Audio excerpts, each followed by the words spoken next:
এই তিনটি সাবধানতা নামাজের ব্যাপারে আমাদের বোনদেরকে আমি বিশেষভাবে করলাম। অনেক মহিলারা আছেন সারা জীবন নামাজ পড়েছেন কিন্তু তাদের নামাজ হয় নাই।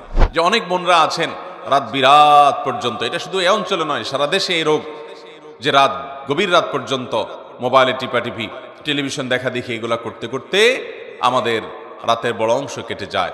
ফজরের নামাজ পড়া হয় না, সন্তানদের পড়তে দেই না, নিজেরা পড়তে পারি না।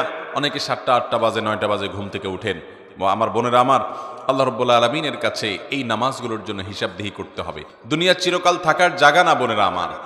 এই সম্পদ, এই টাকা পয়সা, এগুলা কোলে নিয়ে, এগুলোকে আগলে নিয়ে, এগুলোকে বুকে জড়িয়ে নিয়ে আপনি সারা জীবন থাকতে পারবেন না।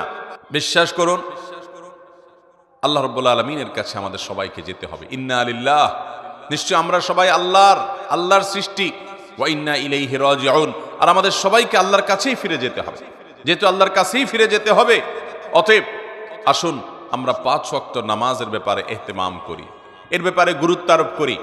আমরা 5 ওয়াক্ত নামাজকে যথাযথভাবে পড়ার চেষ্টা করি এবং আল্লাহর ভয় অন্তরে জাগ্রত করি। দেখুন, যার এখন যে বয়স আছে, যার বয়স এখন 30 হয়েছে, তিনি চিন্তা করুন আপনার জীবনের মূল সময়টা এখন পার হয়ে যাচ্ছে। মূল সময়টা পার হয়ে যাচ্ছে।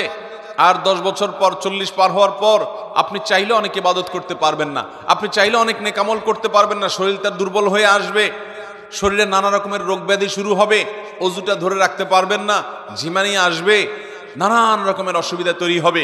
ইবাদতের সময় কিন্তু চলে যাচ্ছে। তখন চোখের পানি ফেলবেন, আফসোস করবেন, কিন্তু ইবাদত আর করতে পারবেন না। এরপর একটা সময় আপনি দেখতে দেখতে দুনিয়া ছেড়ে, সব কিছু ছেড়ে আপনাকে চলে যেতে হবে। এই সম্পদ মানুষ ভাগযোগ করে নিবে, ওয়ারিসরা, ছেলে মেয়েরা, নাতিপুতিরা ভাগযোগ করে লুটপাট করে নিয়ে নিবে, কিন্তু আপনাকে আপনার আমল নামা নিয়েই দুনিয়া থেকে যেতে হবে। অতএব আসুন আমরা 5 ওয়াক্ত নামাজকে সুন্দর করি। যারা ফজরের নামাজ পড়ছেন না বা পড়তে অসুবিধা হচ্ছে, শুনে রাখেন, নবী করিম সাল্লাল্লাহু আলাইহি ওয়াসাল্লাম বলেছেন, মুনাফিক যারা নামে মুসলমান, আল্লাহর খাতায় মুসলমান না, যারা আল্লাহর খাতায় মুসলমান না, নামে মুসলমান, এদের একটা বড় মার্কা হলো তাদের জন্য 2টা ওয়াক্ত নামাজ পড়া খুব বেশি কঠিন হয়। তার একটা হলো আসর আর একটা হলো ফজর। এই 2 ওয়াক্ত নামাজ যদি কারো দ্বারা পড়া সম্ভব না হয়, সে অন্যান্য ওয়াক্ত পড়ে কিন্তু এই 2 ওয়াক্ত পড়তে পারে না, তাহলে সে যেন সাবধান হয়, সে যেন সোজা হয়ে বসে, সে যেন আল্লাহর দিকে দৌড়ায় এবং ঈমানকে নবায়ন করে। কারণ নবী করিম সাল্লাল্লাহু আলাইহি ওয়াসাল্লাম এটাকে বলেছেন যে এই 2 নামাজটা হলো মুনাফিকদের জন্য সবচেয়ে কঠিন, সবচেয়ে ভারী, এটা পড়তে তাদের সবচেয়ে বেশি অসুবিধা হয়। অন্যান্য নামাজগুলো তারা হয়তো পড়ে কিন্তু এই 2 নামাজ পড়তে পারে না। বিধায় আমাদের যাদের ফজরের নামাজ পড়া হয় না বা ফজর নামাজ পড়তে পারি না, বা চেষ্টা করেও আমার দ্বারা বেশিরভাগ সময় ফজর নামাজ পড়া হয় না, মিস হয়, কিংবা পড়ি কিন্তু অনেক কষ্ট হয়, সাধারণত হয় না, একদিন হয়তো 5 দিন হয় না এবং সময় মতো হয় না, সকালে 8টা 9টায় উঠে নামাজ পড়েন, মনে রাখবেন আমাদের জন্য এটা অ্যালার্মিং, যেটা শয়তানের ওয়াসওয়াসার কারণে, কুমন্ত্রণের কারণে আমরা মুনাফিকদের কাতারে চলে যাচ্ছি কিনা। অতএব আমার মা বোনদের প্রতি আমার উদাত্ত আহ্বান থাকবে, 5 ওয়াক্ত নামাজ ঠিক করুন, আপনার অন্য সব আল্লাহ তাআলা ঠিক করবেন। ইন্নাস সালাতা তানহা আনিল ফাহশাই ওয়াল মুনকার, নামাজ মানুষকে অশ্লীল এবং অন্যায় কাজ থেকে বিরত থাকে, সেই চেষ্টা করবেন। সেই সাথে মা বোনদের একটা বড় ধরনের রোগ হলো তাড়াহুড়া করে নামাজ পড়া।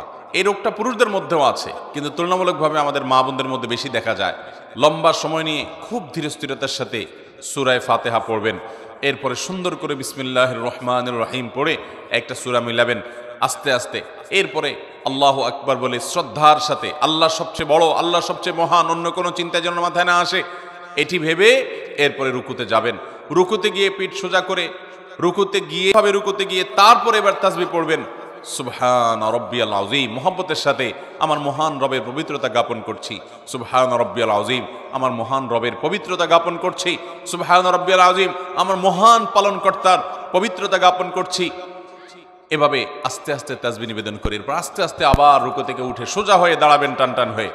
এরপর আবার আস্তে আস্তে আপনি আল্লাহু আকবার বলে সিজদায় যাবেন। খুব ধীরে ধীরে সিজদায় গিয়ে লম্বা সময় নিয়ে, যত বেশি লম্বা সময় দিতে পারেন তত ভালো, তত বেশি আপনার নামাজ সুন্দর হবে। সুবহান রাব্বিয়াল আলা, আস্তে আস্তে পড়েন, তাড়াহুড়া না। এরপর আবার সুবহান রাব্বিয়াল আলা, আবার একটু সময় নিয়ে সুবহান রাব্বিয়াল আলা, আমার সর্বোচ্চ সর্বমহান আল্লাহ রাব্বুল আলামিন, রব যিনি আমার পালনকর্তা, যার হাতে আমার জীবন মরণ রিজিক সবকিছু, তার জন্য পবিত্রতা জ্ঞাপন করছি। এভাবে তাসবিহ পেশ করে এরপরে আস্তে আস্তে আল্লাহু আকবার বলে বসেন। বসে আবার দোয়া পড়েন, রব্বিগফিরলি ওয়ারহামনি ওয়াহদিনি ওয়াআফিনি ওয়ারফানি ওয়াজবুরনি ওয়ারযুকনি। আপনি দোয়াগুলো আস্তে আস্তে পড়েন। এরপরে আবার সিজদা যান। এইভাবে ধীরস্থিরতার সাথে নামাজ পড়েন। আমাদের মা বোনদের বেশিরভাগই নামাজ পড়েন কিন্তু হুলস্থুল করে। যারা নামাজ পড়েন দেখা যায় খুব তাড়াহুড়া করে নামাজ পড়েন। মনে রাখবেন, তাড়াহুড়া করে যে নামাজ পড়ে নবী করিম সাল্লাল্লাহু আলাইহি সাল্লাম বলেছেন সে হলো সবচেয়ে নিকৃষ্ট চোর।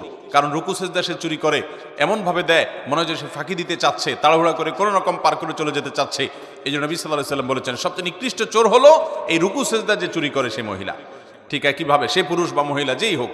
ঠিক একইভাবে কোন হাদিসে আসছে যে কিছু মানুষ তাড়াহুড়া করে নামাজ পড়ে, নামাজের ভিতরে মনোযোগ নাই, দ্রুততার সাথে নামাজ শেষ করে, অন্য সব কাজ খুব ঠান্ডা মাথায়, টেলিভিশনটা খুব ধীরস্থিরতার সাথে দেখেন, হ্যাঁ, নিজের স্বামীর সাথে কথাটা খুব ঠান্ডা মাথায় করেন, আলাপ সালাপটা খুব ধীরে ধীরে করেন, অন্য সব কাজ খাওয়ার সময় খুব মজা করে রসিয়ে রসিয়ে চিবিয়ে চিবিয়ে ভালো করে খান, কিন্তু নামাজ পড়ার সময় আপনি তাড়াহুড়া করেন, আল্লাহর কাছে কি জবাবদিহি করবেন? এই নামাজ, যে নামাজের হক আদায় করা হয় না, এই নামাজটা কোনো ক্ষেত্রে আল্লাহ পর্যন্ত পৌঁছবে না। এটা ময়লা কাপড় চোপড় যেরকম পেঁচিয়ে নিক্ষেপ করা হয়, এরকম নামাজের মুখের দিকে নিক্ষেপ করা হতে পারে। এই জন্য মোহতারাম বোনেরা, আপনাদেরকে বলছি, মোহতারামা বোনেরা, আপনাদের নামাজগুলোকে, আমাদের নামাজগুলো আমাদেরকে সুন্দর করতে হবে। খুব ধীরে ধীরে নামাজ পড়বেন এবং লম্বা কেরাতে, লম্বা রুকুতে, লম্বা সিজদাতে নামাজ পড়বেন। তাড়াহুড়া করবেন না, আল্লাহর মহব্বতের সাথে নামাজ পড়বেন এবং সময় মতো নামাজ পড়বেন।